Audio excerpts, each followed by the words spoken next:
Hello everyone, welcome to our class. So right now we know how to use a fork to fork a new process.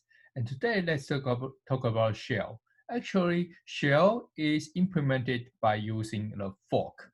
But how we create a shell with a fork? Let's start today's class. So we know our process is like something like this. So we have a virtual memory for our process. And inside process, we store our source code here, right? So we have source code here.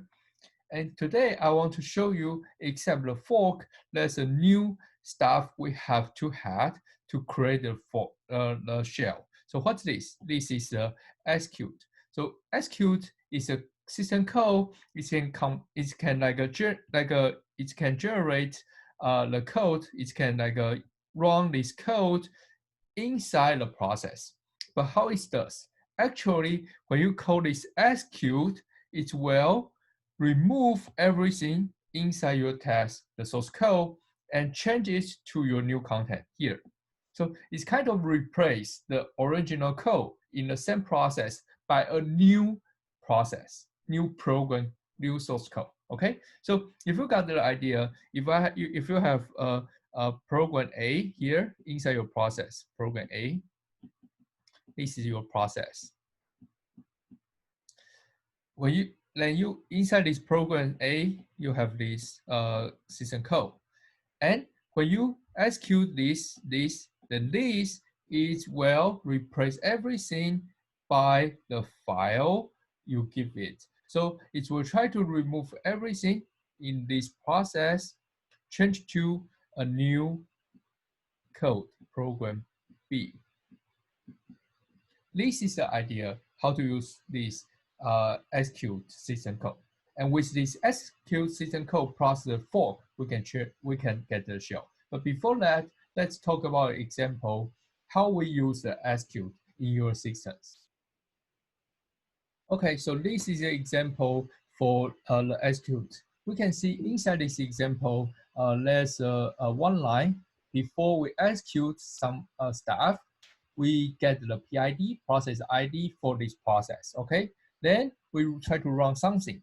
We run something, we use execute this system code to execute another source code. Then after that, we try to bring out something like after execute, PID is equal to what? And we should not see this line. Actually, we should not see this line because when you do this execute, it's already replaced every source code inside the process. So you should not see this line happen in your output. Okay, so we will use this simple program, try to print out something to show actually this process, the code for this process already be replaced by other process. Okay, so let's see, for the execute, we need to pass the file. So we take the argument 1.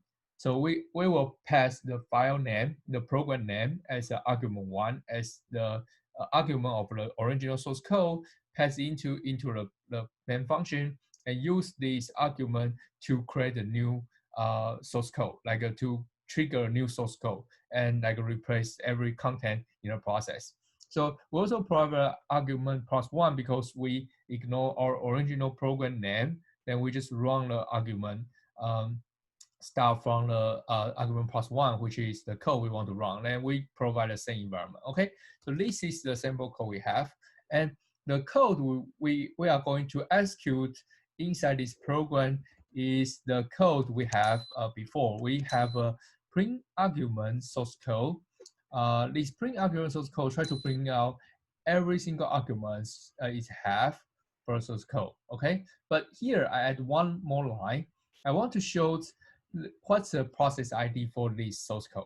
So you will see when we use our original process to use execute to replace the content of the process by this source code, this print argument, this source code, it won't change the process ID. So the process ID will be the same. So it's the same in the same process, but the code is replaced by a new code. Okay, so let's do the GCC and my shell. Okay, so let's execute it. So the first one we run the program and we want to give an argument which other program we want to run. So we give another one which is print argv. Okay, so in this case, when we run it, you can see first one, before the execute, the PID is 95. Okay, so after it's called another program, actually this is run another program inside the process. It's give you some output here. This is belong to the print argv, this code, right? And you can see the process ID is the same. So the process does not be changed. It's the same process. It's just replace the content inside the process by using the source code you try to run, you try to execute. And after this program, print arg, print everything, it's just finished. It does not go back to this line. Because what? Because every single code, every single line of code in this program, in the source code, already been replaced. So if it's already been replaced, it's already disappeared. So you can imagine that if you have a successfully executed of code, it's never return anything and never come back to the source code again. So everything you write after the execute the system code should not be printed out.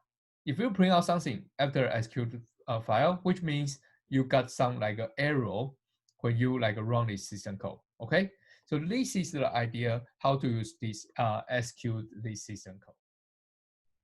So because we know that execute will replace every content in your original source code. So if we want to create a shell, we can definitely we can definitely not just use the execute to change everything in your shell, right? So in this case, we need a fork. So why fork plus execute can make a shell? So imagine that you have a source code shell. You have a source code shell. Inside a shell, you try to get some comment. For example, I want to get the user input. Get what's code you want to run from user input. Okay, so your shell take your user input, right? When you type an input, it's take the comment and run it. So first line is get what's the code you want to run, what's the file you want to run. Then it's use a fork. Why it's use fork? Because without using fork, it will replace all the source code in the shell by the code you want to run. It's not good, right? If you run the new code, the shell is disappear. Then the shell is not useless. It can only run one command. So you want to keep it like to get a lot of command, right? So in this case, you can use if statement. If the fork equal to 0 means this is a child process. If this is not equal to 0, so if this is a child process, then we run the execute here. And the execute, we can get the code here. So we get command. So we have a command equal to here, then we just run the command here. So if you got the idea, you will know, okay, when you do a shell, you receive a comment from user. Then you use your child process to execute a comment. So which means the child process code will be replaced by the new comment, but the original shell, the parent process won't become like empty, like won't be replaced by another new code. So if you do something like this, you can have a while loop. Before that, then you can just keep read the new comment. When you read the new comment, you do a fork. When you read the new comment, you do a fork again. So this is how you implement your shell. Today is a short video. I just want to show you there's some way you can make your fork more powerful. Actually, we use fork a lot in our kernel system design. When we want to provide a shell, this application, we actually use a fork plus execute another system code, combine this to create this powerful application for users. Okay, so I hope you enjoyed today's video. See you next time. The shell is awesome.